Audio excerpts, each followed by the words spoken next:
Itsasoaren kolorea aldatu egin da azken 20 urteetan. Klima aldaketaren eraginez, itsasazalean bizi diren mikroorganismoen eta oro har organismoen aldaketak gertatzen ari dira eta horrek itsasazalearen kolorea aldatu du.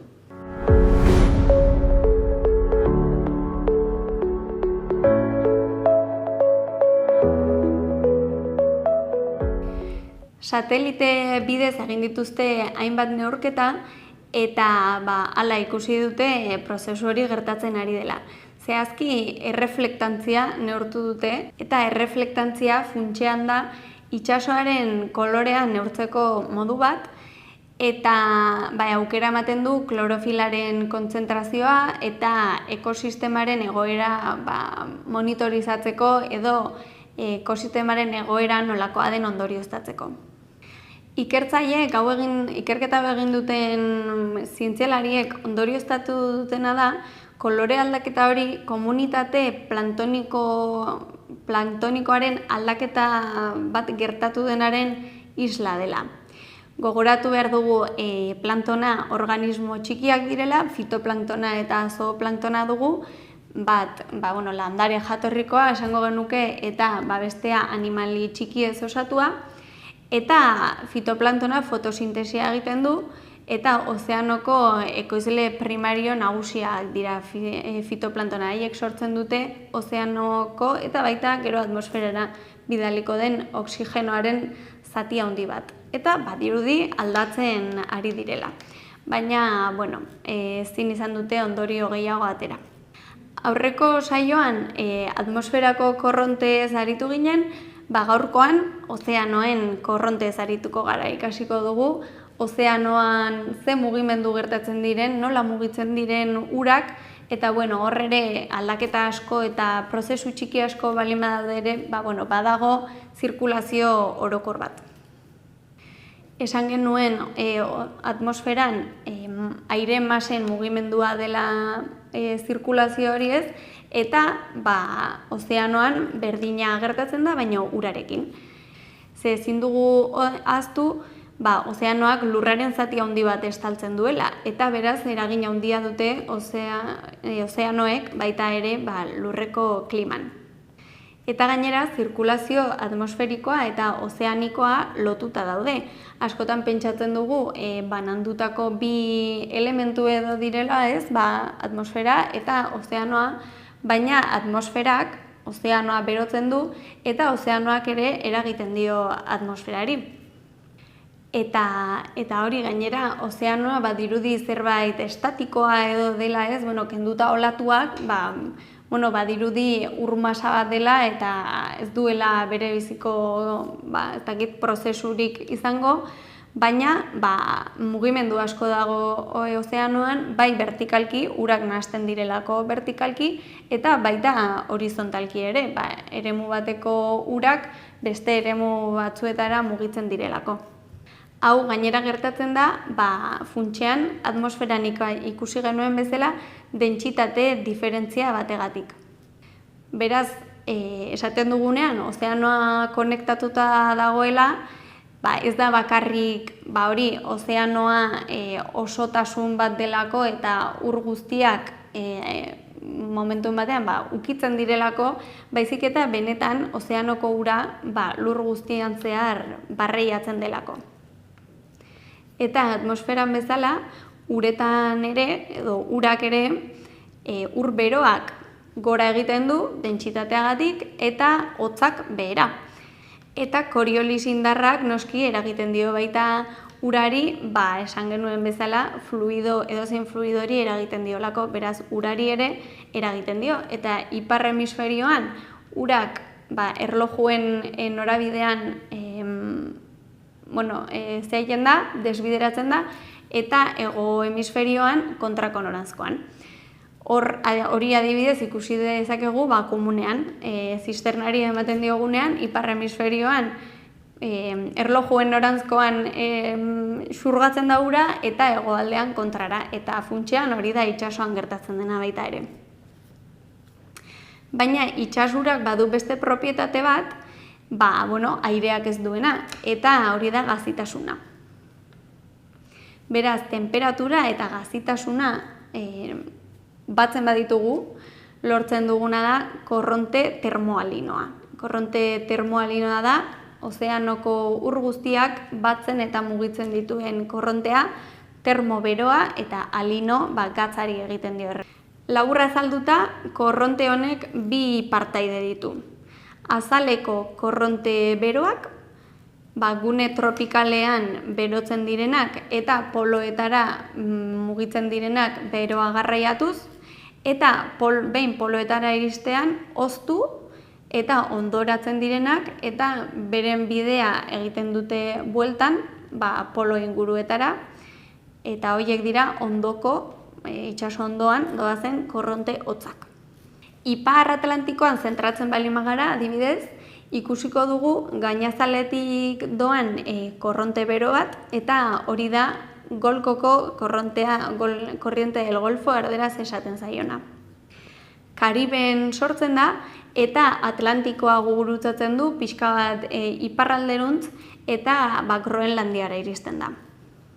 Beraz, gutxi gora bera, Mexikoko golkotik ateratzen da Groenlandiako hegoalderaino, eta han hoztu egiten da, eta ondoratu dentsitateagatik hotza berontzu doalako esan dugun bezala, eta berriro zirkulatzen du itsasondotik hegoalderantz.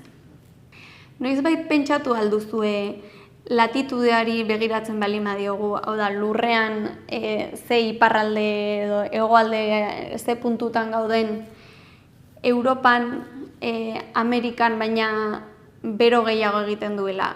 Euskal Herria adibidez egongo litzateke gutxi gora bera, New York, baina pixka bat gorago. Eta latitudinalki hango temperatura antzeko egin beharko luke, baina hemen Nueva Yorken baina bastante bero gehiago egiten du, klima epelagoa dugu.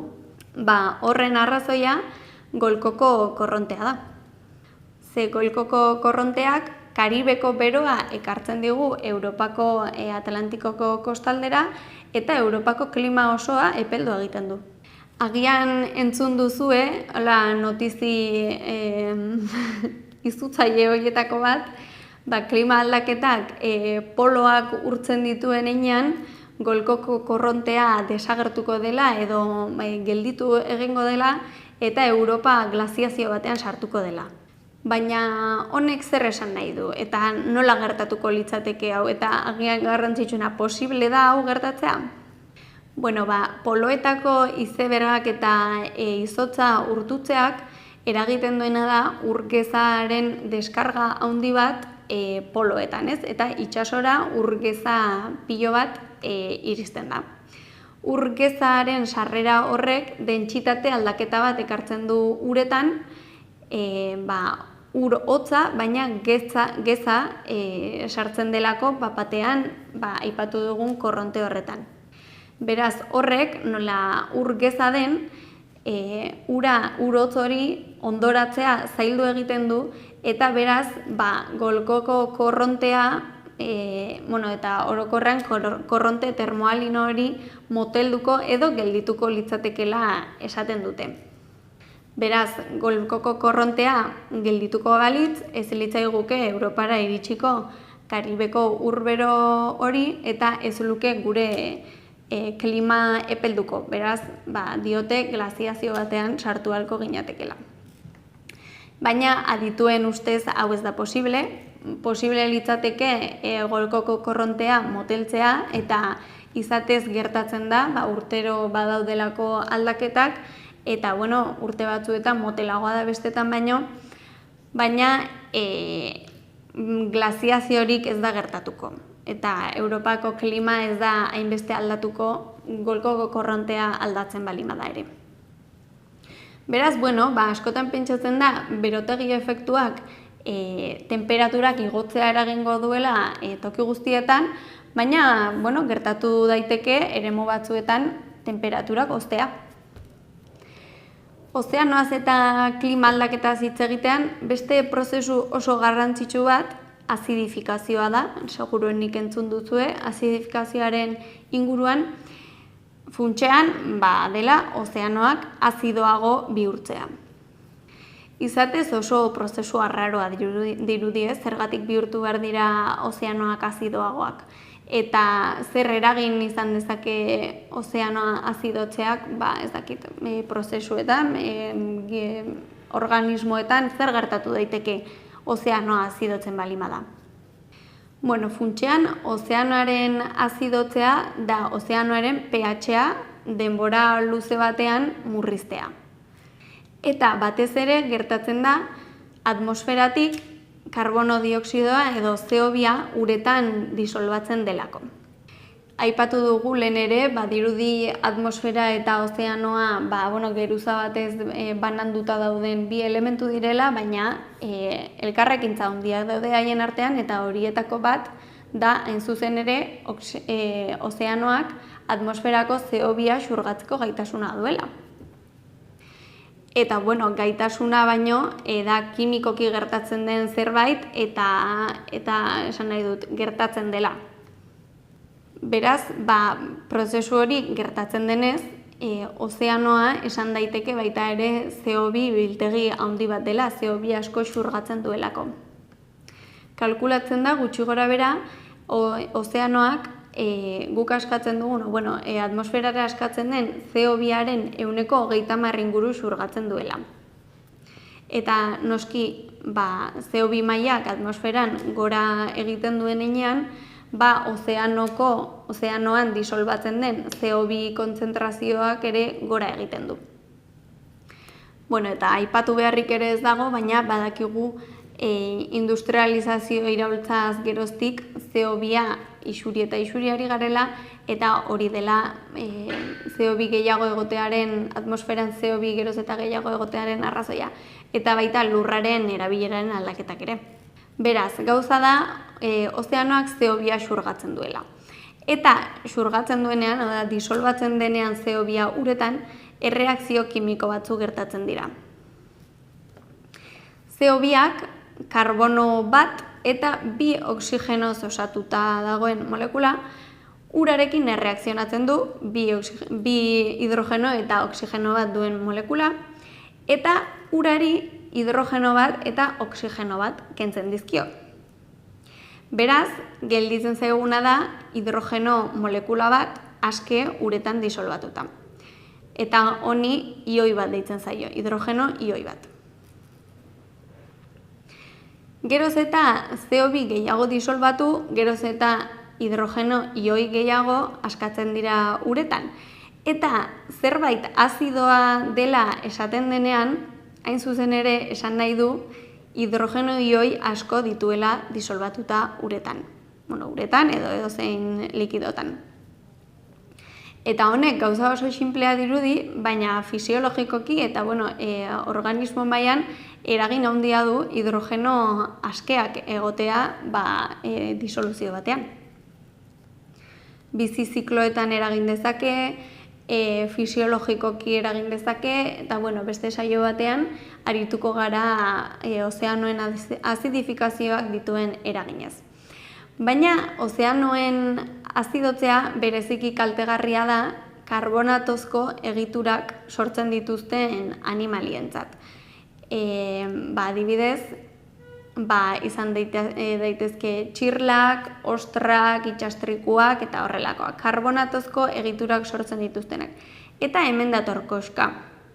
Itsasoan esan dudan bezala, oskolak edo horrelako egiturak sortzen dituzten organismo asko daude, eta horiek, egitura horiek sortzeko uretan disolbatuta dagoen karbonatoa hartzen dute. Xurgatu egiten dute eta molekula hori erabiltzen dute haien karbonatozko egiturak sortzeko. Koralekin adibidez berdina gertatzen da. Koralak dira prozesu honetan gehien entzuten diren animaliak, baina beste animalia batzuei ere gertatzen zaie. Arazoa da, ozeanoaren azidifikazioan hidrogeno gehiago daudenez uretan disolbatuta, hidrogeno horrek karbonatoarekin erreakzionatzen duela, uretan disolbatuta dagoena baita ere. Eta behin hidrogenoarekin erreakzionatzen duenan organismoek ezin dute erabili. Beraz, karbonatoa murrizteak, erabiltzen duten, karbonatoa behar duten organismo horiek oskolak ezin eratzea dakar, edo ahulduta, oskola ahulak eta euskorrak eratzea dakar. Eta, kimika, ozeanoaren kimika aldaketa honek ez die bakarrik kaltzifikatzen diren organismoei eragiten, beste organismo batzuei ere eragiten die, ozeanoa azidoagoa izateak, espero den bezala. Adibidez, arrai batzuen portaeran eragina du, ze arrain jakin batzuk, harrapakinak hautemateko edo, uretan disolbatuta dauden ioiak hautematen dituzte. Eta beraz, ioi horietan aldaketak gertatzean, harrapakinak hautemateko gaitasuna galtzen dute, edo zailtzen zaie harrapakinak topatzea.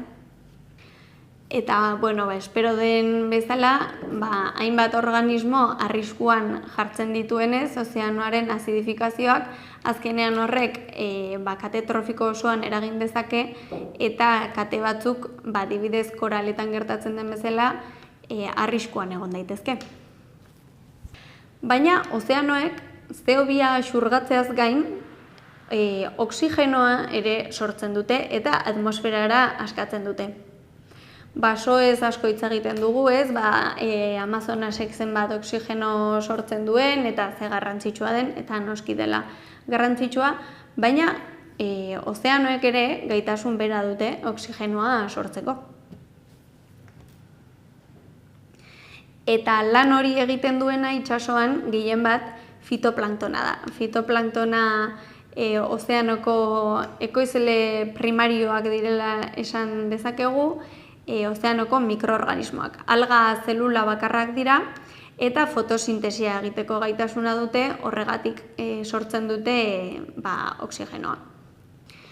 Modu berean, lur lehorreko ekoizle primarioak bezala, itsasoan ere fitoplanktona kate trofikoen oinarria da, bertatik gero zooplanktona, eta organismo txikiagoak, handiagoak, eta kate trofiko osoa sortzen da, eta funtsean fitoplanktonean dago oinarrituta. CO2 finkapenaren erdia fitoplanktonak egiten du mundu mailan, eta oxigenoaren erdia ere fitoplanktonak sortzen du, ozeanoan dagoen fitoplanktona. Kontuan izan da gainera, biomasari dagokionez, munduan fotosintesia egiteko gaitasuna duten organismo guztien 1% soilik dela fitoplanktona, ez dago gaizki, ez? Fotosintesia egiteko eta oxigenoa sortzeko eta CO2a xurgatzeko gaitasun oso handia duten organismoak dira. Hala izanik ere, fitoplanktonak azkar erantzuten die klimaren eta baita ere itsasoaren baldintzei eta itsasoko kimikaren eta fisikaren baldintzei baita ere.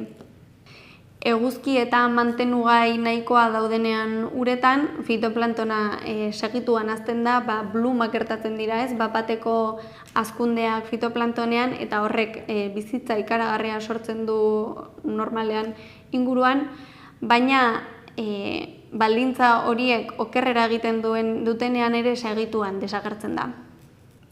Klima aldaketagatik eguzki erradiazioak gora egin du, baina kutsaduragatik eta kimikoki itsasoan gertatu diren aldaketa hauengatik mantenugaien disponibilitateak bera egin du. Eta beraz, batzuk diote fitoplanktonak bera egin duela, bestek diote ez, ez dago oso argi, baina argi dagoena da fitoplanktona funtsezkoa dela ozeanoko kate trofikoetan eta hainbat prozesuetan, eta ikertu behar dela ea gaur egungo egoera munduko ozeano mailan fitoplanktonaren egoera nolakoa den. Fitoplanktonen kasuan ez dago argi, baina itsasoko espeziak desagertzeko joera edo dutela ikusi da gaur egun.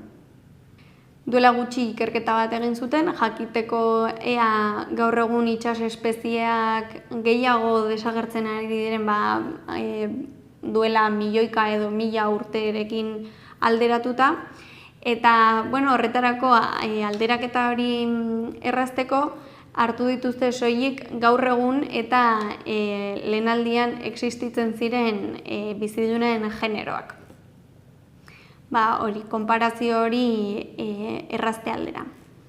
Beraz, espezie batzuk aukeratu dituzte ikerketa hau egiteko, eta hainbat alderdi izan dituzte kontuan. Adibidez, besteak beste gorputzaren tamaina, gehiegizko luzera, ea ze habitatetan bizi diren, bentonikoak, hau da itsas ondoan, edo pelagikoak, hau da itsas kolumnan igerian, edo ea mugikorrak diren edo ez, adibidez, muskulu bat edo arrai bat izan daiteken bezala, edo elikadurari dagokionez, ea harrapakariak edo harrapakinak diren.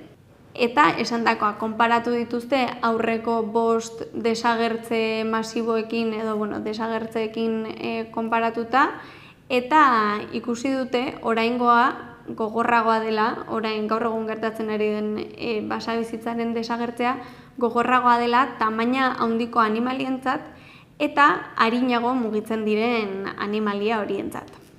Ondorio hauek ikusita, ikerketa honen egileek diote, giza jarduerek gehien eragiten dietela animalia handiei, eta zehazki arrantzan, ale handienak arrantzatzen direlako baita gehienetan, etekin handiagoa ateratzeko. Antzeko zerbait gertatu zen, duela milaka urte, lur lehorrean gizakiak desagerrarazi egin zituelako, edo behintzat hipotesi babestuenek hala diote, lurrean zeuden animalia handienak, mamutak adibidez, dortokarraldoiak, eta tamaina handia zuten beste hainbat organismo, izarako nahiago izan ditugu historikoki animalia handiak, eta badirudi itsasoan ere gaur egun berdinari dela gertatzen. Animalia handiak arrantzatzen ditugula, eta haien desagertzea bizkorragoa dela animalia txikiena baino. Honek dakarren arazoa, beste arazo batzuen artean da, espezie jakin batean edo populazio batean indibiduo helduak eizatu edo arrantzatzen baldin badira denbora guztian, indibiduo helduak, hau da, indibiduo ugalkorrak ari garela harrapatzen, eta beraz ondorengoak izateko probabilidadea, edo zailago egiten dela behintzat populazio horretan ondorengoak sortzea eta jaiotza tasa murriztu egiten da. Hori noski arriskutsua izan daiteke populazioaren bideragarritasunari begira. Jaiotza tasa murrizten baldin bada eta heriotza tasa murrizten bada, azkenean populazioak bera egiten duela. Heriotza tasa handitu barkatu. Baina arrantzatu nahi ez diren espezieak ere arrantzatzen dira nahi gabe, ausazko arrantza deitzen zaio horri, adibidez sareetan, arrantza sareetan erortzen direlako. Eta hau bereziki da kaltegarria zetazeo espezie batzuentzat, gehien bat izurdentzat, beste arrain batzuen bila goazenean, azkenean zetazeoak, adibidez izurdeak, arrain horiek ehizatzen ari direlako baita ere, sareetan erortzen dira, eta guk nahi ez da ere, harrapatzen ditugulako, edo behintzat hor gelditzen direlako sarean atera ezin gabe.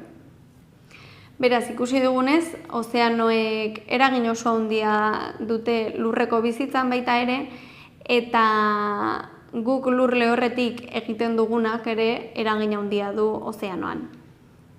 Saio honetan ikusi dugu ozeanoa ez dela estatikoa, mugitzen dela, mugimendu oso konplexua dituela, bai horizontalki, bai vertikalki, ikusi dugu mundu osoan zehar barreiatzen dela ozeanoko ura, eta horrek inplikazio handiak dituela baita ere kliman, lurreko kliman.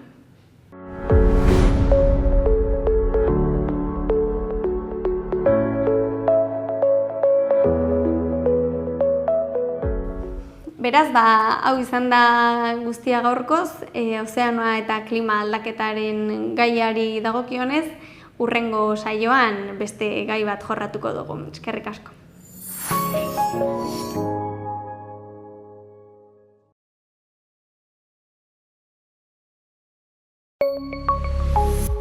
Gobierno de Navarra. Nafarroako gobernua.